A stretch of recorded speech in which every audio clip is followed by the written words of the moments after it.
Olá, galera, voltando aqui com o nosso quadro Artigos Comentados.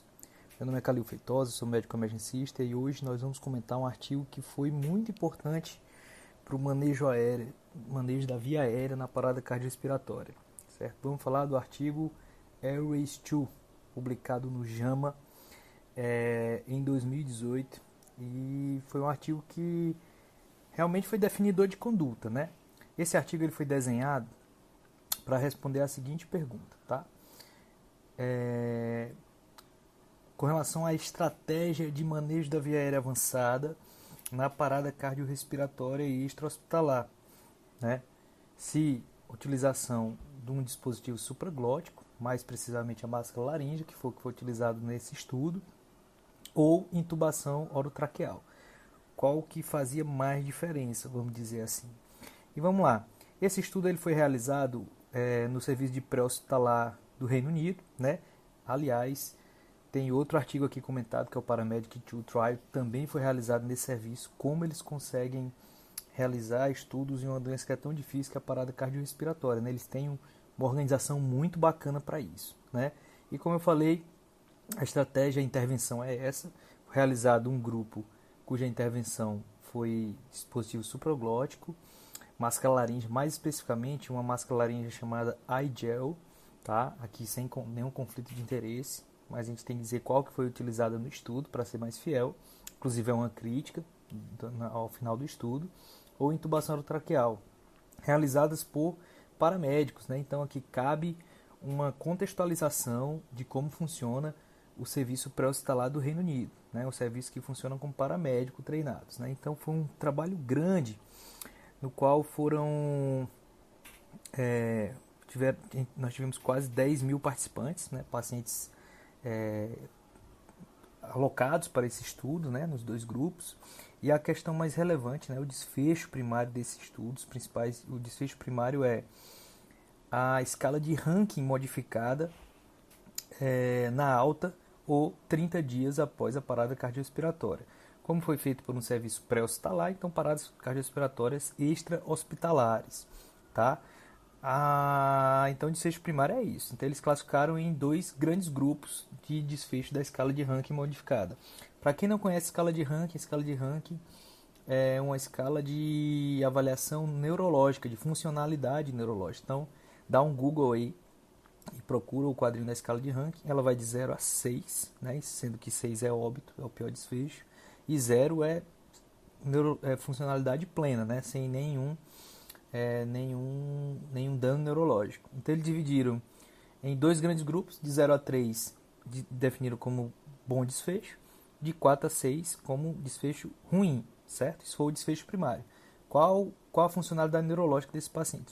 Vejam bem que o trabalho ele não foi desenhado para ver mortalidade, tá? Isso aqui é outra coisa importante para a gente deixar logo definido. E os desfechos secundários incluíram aí se ventilou bem, se teve regurgitação, se teve aspiração, ok? Então vamos falar um pouquinho antes da alocação, né? Primeiro eles randomizaram os paramédicos, né? Já que os pacientes foram randomizados de 1 a 1. Então foram um total de 2.041 paramédicos escolhidos prioritariamente, né, para participar desse estudo, sendo que eles utilizaram uma seleção bem rigorosa desses paramédicos, né, que ao final ficaram de 2.100, 2.041 ao todo, tá? Eles permaneceram ao final só 696 no grupo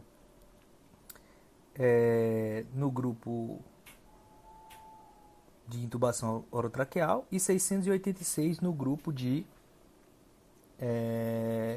dispositivo supraglótico, tá? Então, eles fizeram realmente um controle bem rigoroso. Desses grupos, o total de pacientes foram de 4.410 no grupo intubação orotraqueal e 4.886 no grupo dispositivo supraglótico, né? Lembrar que critérios de inelegibilidade, né? Então, eles excluíram dos estudos pacientes vítimas de trauma, ou seja, eram paradas eminentemente clínicas. A gente sabe que o tratamento da PCR por trauma é diferente também, certo? Lembrar que o paramédico, para que o paciente entrasse no estudo, o paramédico deveria ser o primeiro a ter chegado, ter iniciado o atendimento, certo? Outras coisas que foram excluídas, como critério de viária difícil, como a abertura da boca menor que 2 centímetros, isso é uma coisa interessante, né? Então, assim, normalmente pacientes sem critérios anatômicos para viária difícil, a gente sabe que a própria parada cardiorrespiratória é um critério metabólico, fisiológico para viária difícil, né? Então, isso também é importante. Pós-intervenção, vamos para o desfecho, Calil, que acho que é importante, né? A gente falar um pouquinho dos desfechos. Lembrar, antes de falar do desfecho, acho que é importante falar um pouco sobre as características demográficas do estudo, que também trazem alguns detalhes que são interessantes para esses pacientes, tá? Com relação ao ritmo de parada, né, 54%, 54,6% no grupo intubação orotraqueal e 54,2% no grupo dispositivo supraglótico estavam em assistolia, tá? Assistolia. E 22%, 22,7% no grupo intubação, 22,8% no grupo dispositivo supraglótico estavam em fibrilação ventricular. Atividade elétrica sem pulso e taquicardia ventricular sem pulso era uma quantidade um pouco menor, né? TV sem pulso só 1% em cada grupo e atividade elétrica sem pulso 22%. Então, assim, a gente está bem dividido aqui entre ritmo chocável e ritmo não chocável, dos dois grupos, né?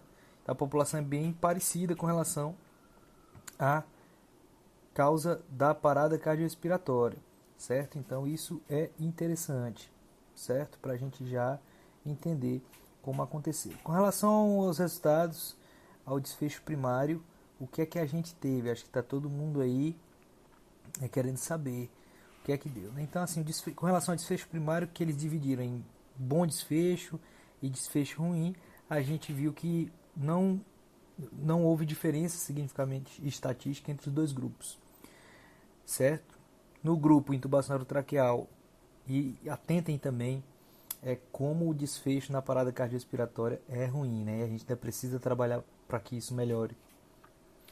No grupo intubação orotraqueal, apenas 6,4% dos pacientes tiveram um bom desfecho, uma escala de ranking modificada entre 0 e 3, enquanto no grupo dispositivo supraglótico, 6,8% tiveram um bom desfecho. Então vamos lá. Qual o recado que, em relação ao desfecho principal, qual o recado que a gente traz? Lembrando que foi um estudo grande, bem desenhado, com índice de confiança de 99,9%, né? Então o que é que ele quer dizer? Que com relação ao manejo de via aérea na parada cardiorrespiratória, tanto faz você utilizar um dispositivo supraglótico ou intubação orotraqueal. Você vai ter o mesmo desfecho, né? A gente costuma falar, eu costumo dizer bastante que na parada cardiorrespiratória a gente tem que adotar medidas que realmente interfiram no desfecho, mortalidade do paciente. A gente sabe que o manejo de via aérea não é uma dessas medidas. Mas se a gente pensar que uma das coisas que mais altera a mortalidade na parada cardiorrespiratória é compressão de qualidade, realizar compressão mecânica de qualidade, a gente vê que na intubação orotraqueal a gente invariavelmente perde mais tempo com interrupção das compressões. Então acaba que nós deixamos de realizar com mais, vamos dizer assim, com mais eficiência uma manobra que de fato altera a mortalidade na parada cardiorrespiratória para realizar um dispositivo que não, uma manobra, né, que não altera a mortalidade, que é a intubação orotraqueal. Sabe que na intubação muitas vezes o colega não consegue visualizar, pede para parar a compressão, para passar o tubo.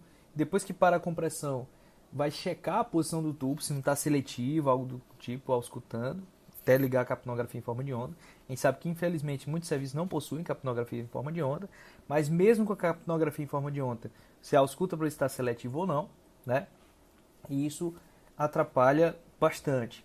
Em contrapartida, com relação ao dispositivo supraglótico, a gente tem uma vantagem grande, que é a passagem é rápida, eu não preciso parar a compressão para passar o dispositivo supraglótico. Paramédicos podem passar também o dispositivo supraglótico. E eu não preciso confirmar a posição, ele está lá acima da glótica, ele nunca vai ser seletivo, né? No entanto, nossas críticas que a gente faz a esse estudo em relação a isso é que foi um estudo realizado apenas com um tipo de dispositivo. A gente acredita de forma firme que a gente consiga extrapolar para os demais dispositivos supraglóticos, principalmente tubo laríngeo, máscara laríngea, né? Mas essa é uma crítica que a gente deve pontuar, a gente não deve deixar de pontuar essa situação. Então, Calil, em resumo, com relação ao desfecho principal desse paciente, desse estudo, vamos dizer assim, que hoje você deve usar uma via aérea avançada na parada cardiorrespiratória e não necessariamente uma via aérea definitiva com tubo lá dentro da traqueia. Então você usa ali uma máscara laríngea, que eu acho que é de muito mais fácil aplicação, inclusive eu prefiro, é mais rápido. Como a gente costuma dizer, máscara laríngea, você vê a primeira, passa a segunda, ensina a terceira, curva de aprendizado baixa, e mostrou que mostrou que não tem diferença no desfecho neurológico entre um e outro. Com relação ao desfecho secundário, que isso também é importante, muita gente critica a máscara laríngea pelo fato de não ser uma via aérea definitiva, um tubo com cuff insuflado dentro da traqueia, não proteger a via aérea do paciente. Então, com relação aos desfechos secundários, principalmente aspiração e regurgitação, não houve diferença estatística também entre os dois grupos, entre tubação orotraqueal e máscara laríngea, o que nos dá a informação de que é um procedimento, além de não ter diferença, de não ser inferior à intubação orotraqueal, ele também se mostra tão seguro quanto, né? Foi um estudo desenhado para não inferioridade da máscara laríngea. Então, em conclusão, a gente fala que após esse estudo, de fato, a gente está habilitado a utilizar a máscara laríngea e dispositivo supraglótico com segurança e saber que não é um procedimento inferior à intubação orotraqueal. Claro, é um dispositivo transitório, após retorno à circulação espontânea, o paciente permanecer comatoso e tudo, há sim a indicação de fato de trocar a máscara laríngea por uma intubação orotraqueal desse paciente, por uma via aérea definitiva, trocar a via aérea avançada por uma via aérea definitiva, com seus pacientes se mantendo funcionais. Ok? Era isso que a gente queria deixar, sem mais delongas. Até o próximo artigo comentado.